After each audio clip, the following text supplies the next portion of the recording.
Hello everyone, welcome to my YouTube channel special academy. आप सभी का हमारे इस चैनल पर स्वागत है। तो स्टूडेंट्स, आज हम डिस्कस करेंगे आदिकाल के बारे में।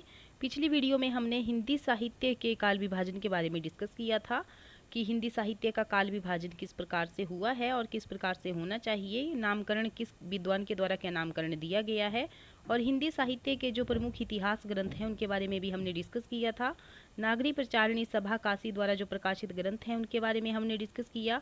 और आज हम डिस्कस करेंगे आदिकाल के बारे में। तो देखिए, आदिकाल के बारे में जो मूल कारण हैं उनके ऊपर हम थोड़ा सा विचार करेंगे, उसके नामकरण के ऊपर थोड़ा सा ध्यान देंगे, और जो भी आदिकाल की प्रमुख परिस्थितियां रही हैं उनके ऊपर हम थोड़ा सा विचार करेंगे।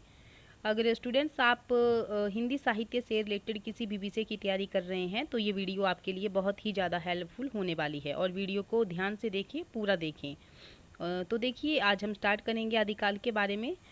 आदिकाल के उदय के मूल कारणों में तत्कालीन अव्यवस्थित धार्मिक, राजनीतिक, सामाजिक और साहित्यिक प्रवृत्तियां हो रही हैं। विदेशी, मुस्लिम और यवन आक्रमणकारियों और धार्मिक भावना से संत्रस्त होकर आदिकाल का इसमें उदय हुआ है।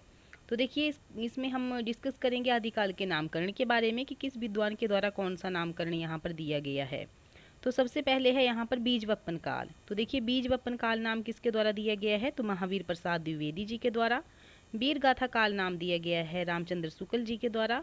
संधि आचरण काल नाम दिया गया है राम कुमार वर्मा जी के द्वारा।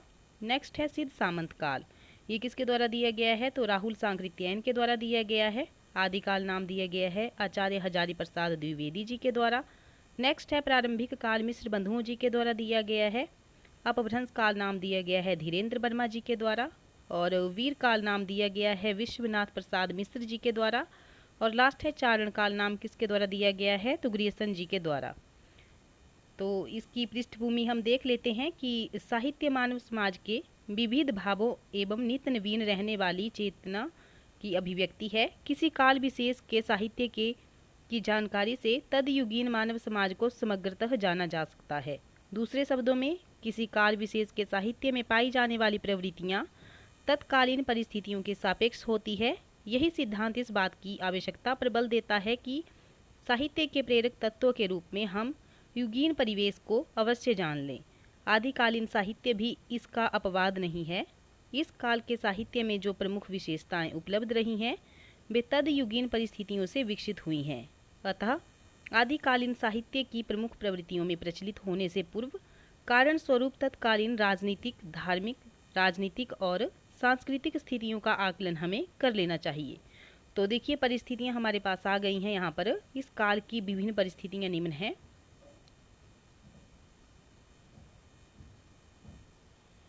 तो सबसे पहले हम डिस्कस करेंगे राजनीतिक परिस्थितियों के बारे में। तो देखिए, राजनीतिक दृष्टि से यह युद्ध और अशांति का काल था। सम्राट हर्षवर्धन की मृत्यु के उपरांत उत्तर भारत खंड खंड राज्यों में विभक्त हो गया था। गहरवार, परमार, चौहान और चंदेल वंशों के राजपूत राजाओं ने अपने अपने स्वतंत्र राज्य स्थापित कर लिए थे। राजपूत राजा निरंतर युद्धों की आग में जलते जलते अंततः शक्ति से क्षीण हो गए थे। तो 10वीं शताब्दी में महमूद गजनवी ने, 12वीं सदी में मोहम्मद गौर ने भारत को पदाक्रांत किया। जनता विदेशी आक्रमणकारियों से तो त्रस्त थी, साथ ही युद्धगामी देशों राजाओं के अत्याचारों को भी सहन करने को विवश थी। राजनीतिक परिस्थितियों के आधार पर यह कहा जा सकता है कि 8वीं सदी से 14वीं सदी तक का यह कालखंड युद्ध, संघर्ष और अशांति से ग्रस्त रहा।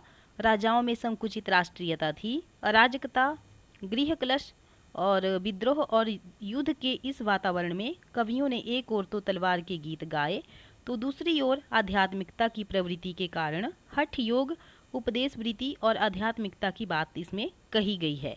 नेक्स्ट है हमारे पास धार्मिक परिस्थितियाँ। तो देखिए, राजनीतिक परिस्थितियों में बात ये थी कि जो हमारे देसी राजा थे यहाँ पर, वो क्या करते थे, अपने आप में ही एक दूसरे से लड़ते रहते थे और युद्धों की आग में जलते रहते थे। इससे क्या होता था, जनता जो है तो उनसे, तो जनता का क्या था कि विदेशी आक्रमणकारियों से तो त्रस्त ही थी, साथ ही युद्धगामी जो देशों के राजा थे उनके अत्याचारों को भी सहन करने को वो विवश थी। और नेक्स्ट है हमारे पास धार्मिक परिस्थितियाँ। तो इस काल में अनेक प्रकार के धार्मिक मत मतांतरों का अस्तित्व था। भारतीय धर्म साधना में उथल पुथल मची हुई थी। वैदिक और पौराणिक धर्म के साथ साथ बौद्ध धर्म और जैन धर्म भी इस काल में अपना प्रभाव जमाने के लिए प्रयासरत थे। राजपूत राजा अहिंसा मूलक जैन धर्म और बौद्ध धर्म में विश्वास करते थे। उन पर शैव मत का प्रभाव अधिक था। और नेक्स्ट है कि आदिकाल में धार्मिक दृष्टि से 3 संप्रदायों का विशेष प्रभाव परिलक्षित होता है। तो क्वेश्चन भी हमें आ सकता है कि कितने जो संप्रदाय हैं वो यहाँ पर दिए गए हैं। तो देखिए 3 संप्रदायों का विशेष प्रभाव जो है तो यहाँ पर होता है। कौन कौन से हैं? तो सिद्ध संप्रदाय, नाथ संप्रदाय और जैन संप्रदाय। बौद्ध धर्म कालांतर में विकृत होकर वज्रयान बन गया। देखिए जो बौद्ध धर्म है वो क्या बन गया? वज्रयान बन गया। इन वज्रयानियों को ही सिद्ध कहा जाता है और वज्रयानियों को ही सिद्ध कहा जाता है। इन धार्मिक परिस्थितियों के परिप्रेक्ष्य में यह कहना समीचीन है कि धार्मिक दृष्टि से आदिकाल का वातावरण अत्यंत दूषित था। जनता असंतोष, क्षोभ एवं भ्रम से ग्रस्त थी। आदिकाल साहित्य में इसी मानसिकता के अनुरूप खंडन मंडन, हठ योग, वीरता और श्रृंगार पर रचनाओं को देखा जा सकता है। नेक्स्ट है हमारे पास यहाँ पर सामाजिक परिस्थितियाँ। तो राजनीतिक और धार्मिक परिस्थितियों के कारण समाज में विशृंखला आ गई। जनता शासन और धर्म दोनों ओर से निराश्रित होती जा रही थी। सामान्य जनता अशिक्षित थी जो साधु सन्यासियों के शापों और वरदानों की ओर दृष्टि लगाए रहती थी। पूजा पाठ, तंत्र मंत्र और जप तप करके लोग दुर्भिक्ष, महामारी और युद्ध के संकटों को टालना चाहते थे। ब्राह्मणों के प्रति पूज्य भाव में कमी आ गई थी और वर्ण व्यवस्था के प्रति लोगों का सम्मान नहीं रह गया था। निम्न समझी जाने वाली जातियों में से अनेक सिद्ध हो जाते थे जो वेद विरोधी थे। समाज में क्षत्रियों का प्राधान्य था। राजपूतों में शौर्य तो था परंतु वे उसका उपयोग पारस्परिक प्रतिस्पर्धा और संघर्ष में ही करते थे। वे वंश, गौरव और अभिमान को लेकर गृह कलश में उलझे रहते थे। नेक्स्ट है साहित्यिक परिस्थितियाँ। तो देखिए साहित्यिक परिस्थितियाँ यहाँ पर क्या दी गई हैं? तो आदि काल में साहित्य रचना की 3 धाराएं बह रही थी। एक ओर तो परंपरागत संस्कृति साहित्य की रचना हो रही थी, तो दूसरी ओर प्राकृत अपभ्रंश भाषा में साहित्य का सृजन जैन कवियों के द्वारा किया जा रहा था और तीसरी धारा हिंदी में लिखे जाने वाले साहित्य की थी। इस काल में संस्कृत के अंतर्गत पुराणों और स्मृतियों पर टीकाएं लिखी गई। ज्योतिष और काव्यशास्त्र पर अनेक मौलिक ग्रंथों की रचना की गई। 9वीं से 11वीं सदी तक कन्नौज और कश्मीर संस्कृत साहित्य के केंद्र रहे हैं। आनंदवर्धन, मम्मट भोज, क्षेमेंद्र, कुंतक, राजशेखर, विश्वनाथ, बहबूती और श्रीहर्ष जैसी प्रतिभाएं इसी युग की देन है। इस काल में अपभ्रंश प्रमुखतः धर्म की भाषा बन गई।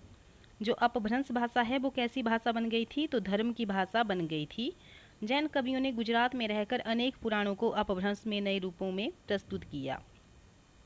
स्वयंभू, पुष्पदंत, धनपाल, हेमचंद्र जैसे जैन कवियों ने जो साहित्य प्रस्तुत किया है वह अपनी मौलिकता और साहित्यिकता के कारण उच्च कोटि का है।